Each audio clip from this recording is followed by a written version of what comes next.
ओम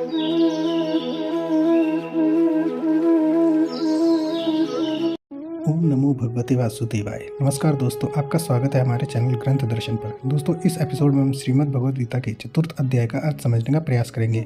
श्रीमद् भगवद गीता के चतुर्थ अध्याय का नाम ज्ञान कर्म संन्यास योग है, जिसके अंतर्गत श्लोक 1 से 18 में सगुण भगवान का प्रभाव और कर्मयोग का विषय है। श्लोक 19 से 23 में योगी महात्मा पुरुषों के आचरण और उनकी महिमा का कथन है।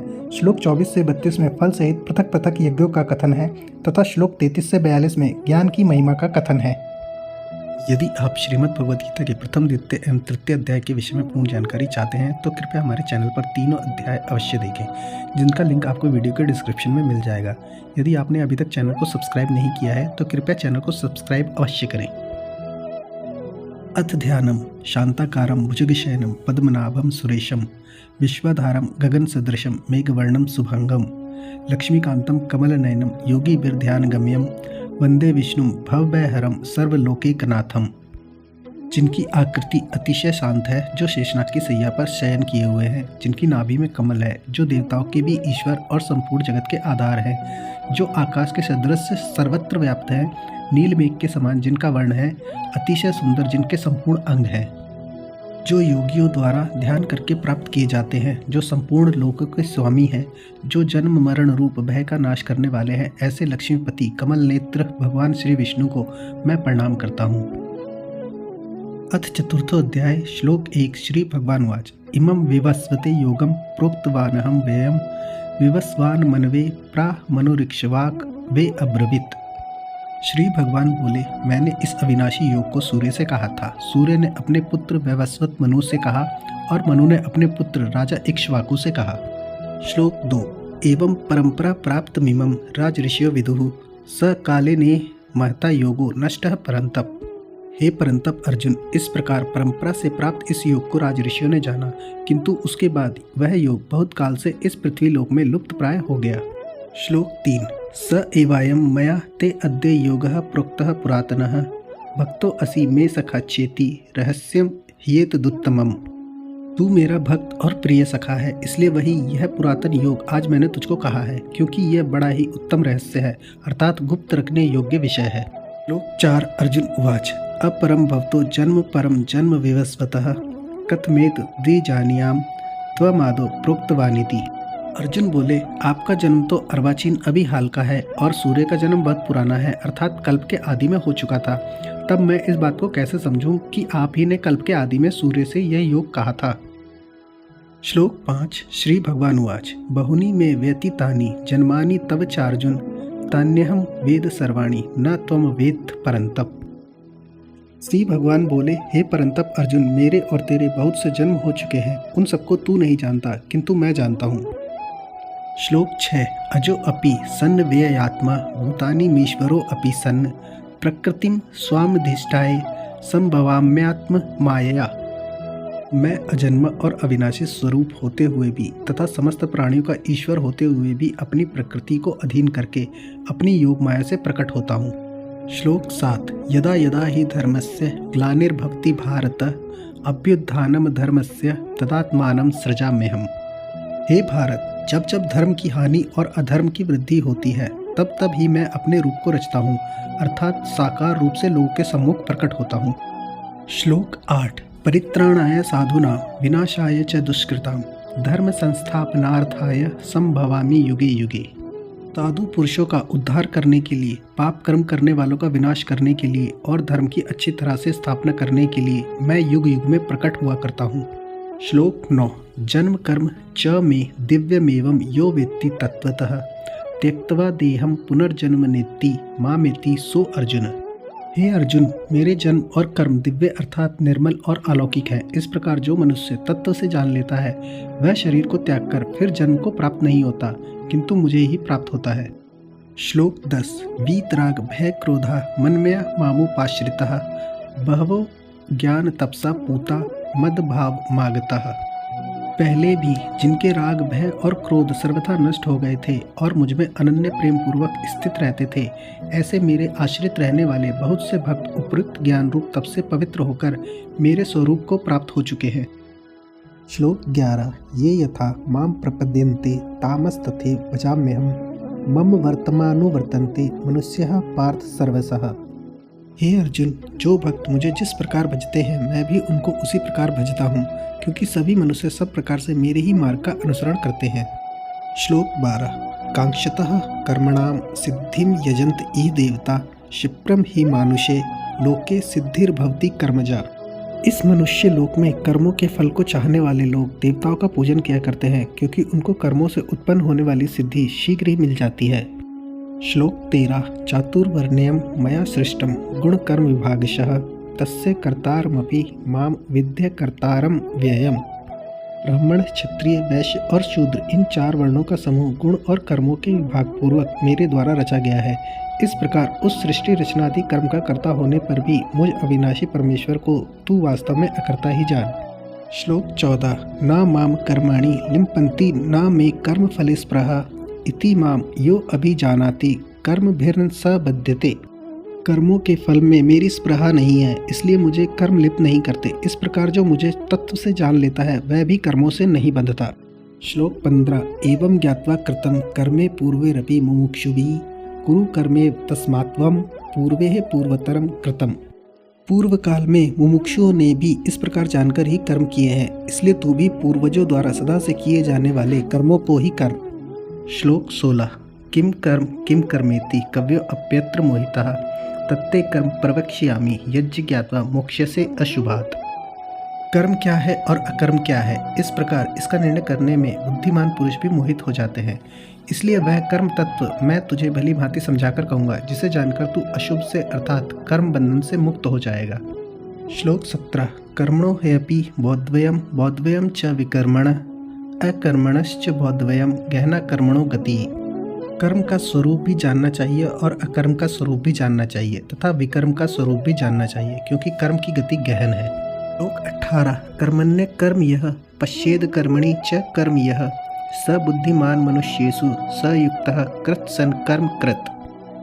जो मनुष्य कर्म में अकर्म देखता है और जो अकर्म में कर्म देखता है वह मनुष्यों में बुद्धिमान है और वह योगी समस्त कर्मों को करने वाला है। श्लोक 19। यस्य सर्वे समारंभाः काम संकल्प वर्जितः ज्ञानाग्नि दग्ध कर्माणम तमाहु पंडितम बुधा।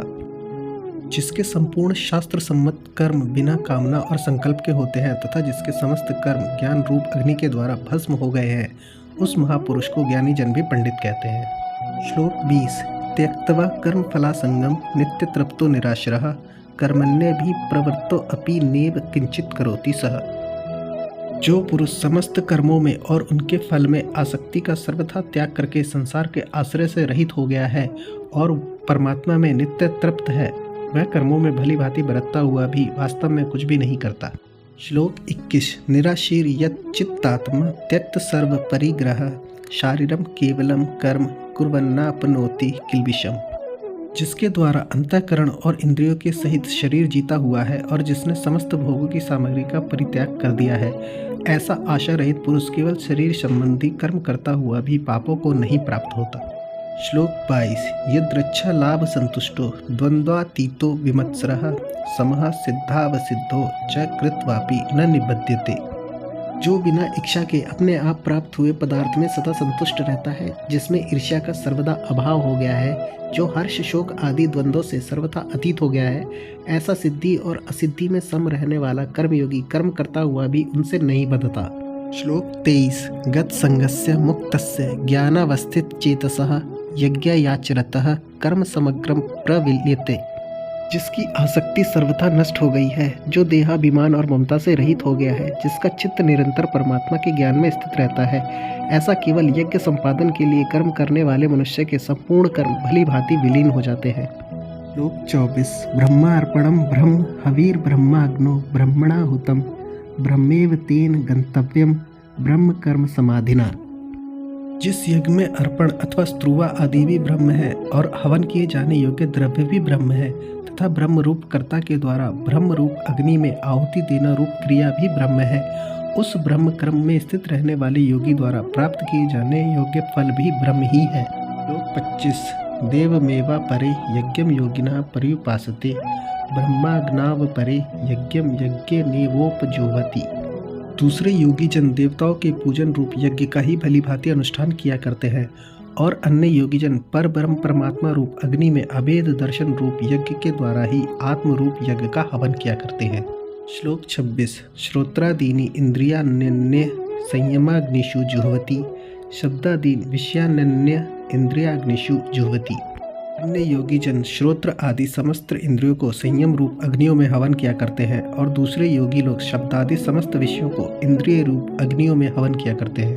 श्लोक 27। सर्वाणि इंद्रिय कर्माणि प्राण कर्माणि चापरे आत्म संयम योगाग्नो जुह्वति ज्ञान दीपिते। दूसरे योगी जन इंद्रियों की संपूर्ण क्रियाओं को और प्राणों की समस्त क्रियाओं को ज्ञान से प्रकाशित आत्म संयम योग रूप अग्नि में हवन किया करते हैं। श्लोक 28। द्रव्य यज्ञास तपो यज्ञा योग यज्ञास तथा परे स्वाध्याय ज्ञान यज्ञाश्च यत्यः संसितव्रतः। कई पुरुष द्रव्य संबंधी यज्ञ करने वाले हैं, कितने ही तपस्या रूप यज्ञ करने वाले हैं तथा दूसरे कितने ही योग रूप यज्ञ करने वाले हैं, कितने ही अहिंसा आदि तीक्ष्ण व्रतों से युक्त यत्नशील पुरुष स्वाध्याय रूप ज्ञान यज्ञ करने वाले हैं। श्लोक 29-30। अपाने जुह्वति प्राणम प्राणे अपानम तथा परे प्राणापान गति रुद्ध्वा प्राणायाम परायणः अपरे नियताहारः प्राणान् प्राणेषु जुह्वति सर्वे अप्येते यज्ञविदो यज्ञक्षपीत कल्मषः। दूसरे कितने ही योगी जन अपान वायु में प्राण वायु को हवन करते हैं, वैसे ही अन्य योगी जन प्राण वायु में अपान वायु को हवन करते हैं तथा अन्य कितने ही नियमित आहार करने वाले प्राणायाम परायण पुरुष प्राण और अपान की गति को रोककर प्राणों को प्राणों में ही हवन किया करते हैं। यह सभी साधक यज्ञों द्वारा पापों का नाश कर देने वाले और यज्ञों को जानने वाले हैं। श्लोक 31। यज्ञ शिष्टामृत भुजो यान्ति ब्रह्म सनातनम नायम लोको अस्त्य यज्ञस्य कुतो अन्य कुरु सत्तम।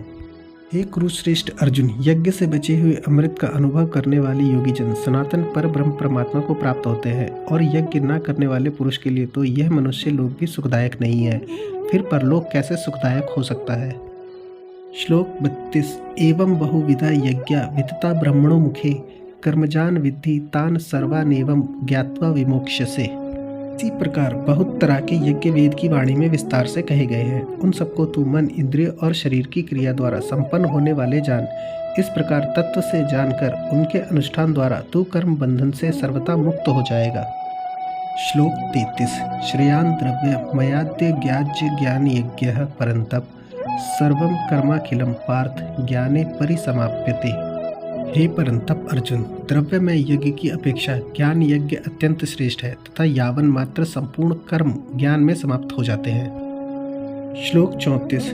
तद्विधि प्रणिपातेन परिप्रश्नेन सेवया उपदेक्ष्यन्ति ते ज्ञानम ज्ञानिनस्तत्त्वदर्शिनः।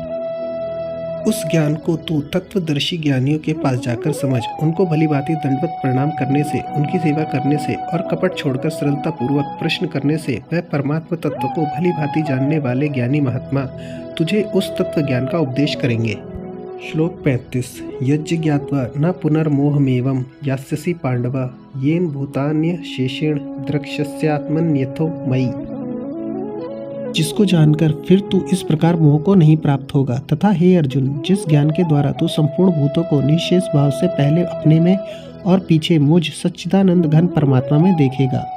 श्लोक 36। अपि चेदसि पापेभ्यः सर्वेभ्यः पापकृतं सर्वं ज्ञान प्लवेनेव व्रजिनं संतरिष्यसि।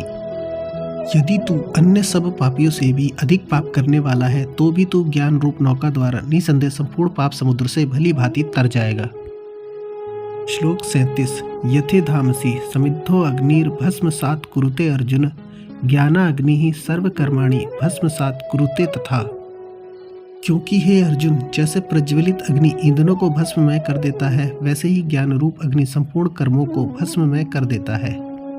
श्लोक 38। न ही ज्ञानेन सदृशं पवित्रमिहि विद्यते तत्स्वयं योग संसिद्धः कालेनात्मनि विन्दति। इस संसार में ज्ञान के समान पवित्र करने वाला निसंदेह कुछ भी नहीं है। उस ज्ञान को कितने ही काल से कर्म योग के द्वारा शुद्धांतःकरण हुआ मनुष्य अपने आप ही आत्मा में पा लेता है। श्लोक 39। श्रद्धावान लभते ज्ञानम तत्परः संयतेन्द्रियः ज्ञानम लब्ध्वा पराम शांतिमचिरेणाधिगच्छति।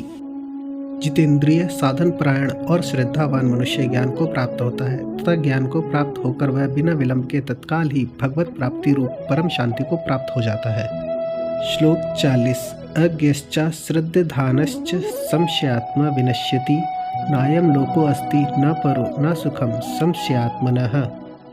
विवेकहीन और श्रद्धा रहित संशय युक्त मनुष्य परमार्थ से अवश्य भ्रष्ट हो जाता है। ऐसे संशय युक्त मनुष्य के लिए ना यह लोक है, ना परलोक है और ना सुखी है। श्लोक 41। योग संन्यस्त कर्माणम ज्ञान संचिन्न संशयम आत्मवंतम न कर्माणि निबध्नन्ति धनंजय। धनंजय, जिसने कर्मयोग की विधि से समस्त कर्मों का परमात्मा में अर्पण कर दिया है और जिसने विवेक द्वारा समस्त संशयों का नाश कर दिया है, ऐसे वश में किए हुए अंतःकरण वाले पुरुष को कर्म नहीं बाधते। श्लोक 42। तस्माद् ज्ञान संभूतम हृतस्थम ज्ञानासीनात्मनः चित्तवेनम संशयम योगमा तिष्ठोतिष्ठ भारत। इसलिए हे भरतवंशी अर्जुन, तू हृदय में स्थित इस अज्ञान जनित अपने संशय का विवेक ज्ञान रूप तलवार द्वारा छेदन करके समत्व रूप कर्म योग में स्थित हो जा और युद्ध के लिए खड़ा हो जा। ओम तत्सदिति श्रीमद्भगवद्गीता सूपनिषत्सु ब्रह्म विद्यायाम योग शास्त्रे श्री कृष्ण अर्जुन संवादे ज्ञान कर्म संन्यास योगो नाम चतुर्थो अध्यायः। ओम तत्सत। इस प्रकार श्री कृष्ण अर्जुन संवाद के रूप में ब्रह्म विद्या और योग शास्त्र स्वरूप श्रीमद् भगवद गीतोपनिषद का ज्ञान कर्म संन्यास योग नामक चतुर्थ अध्याय समाप्त होता है। तो दोस्तों, इन्हीं पवित्र शब्दों के साथ श्रीमद् भगवद गीता का चतुर्थ अध्याय समाप्त होता है। आशा करता हूँ आपको चतुर्थ अध्याय के श्लोकों के अर्थ समझने में कठिनाई नहीं आई होगी। आपसे अगली वीडियो में भेंट होगी जिसमें हम श्रीमद् भगवद गीता के पंचम अध्याय का वर्णन करेंगे। कृपया हमारे चैनल को सब्सक्राइब करना ना भूलें एवं अपने सुविचार अवश्य साझा करें। नमस्कार। ओम कृष्णाय वासुदेवाय हरिये परमात्मने प्रणतः क्लेशनाशाय गोविंदाय नमो नमः।